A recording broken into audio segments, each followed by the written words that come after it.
Per l'afició, per un club al qual se li resisteixen els títols i per ells mateixos. Els jugadors del Palma Futsal arribaven al Palau Blaugrana disposats a aconseguir una classificació històrica per a la final de la Lliga. A les portes del Palau els esperava un vell conegut per desitjar-los sort. És l'exjugador del Palma Chicho, ara el Saragossa. Bien, tío. Digo, bien, esta gente. Una vegada dins els vestidors comença el ritual. Música ben alta, encara que alguns prefereixen escoltar altres coses.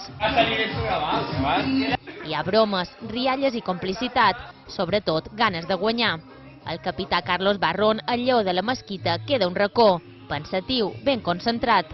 I després dels darrers massatges i de demanar ajuda divina, arriba el moment de la veritat, el moment de botar la pista per enfrontar-se al Barça.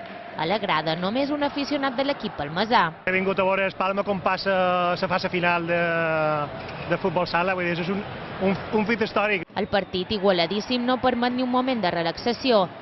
Amb l'1-1 s'arriba al final. Toca patir molt a la tanda de penals.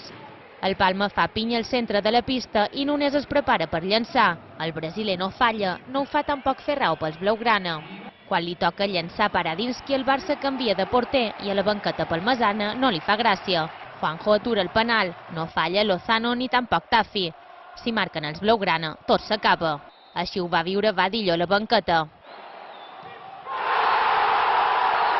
S'obren les paraules, el Palma Futsal cau una vegada més de la manera més cruel.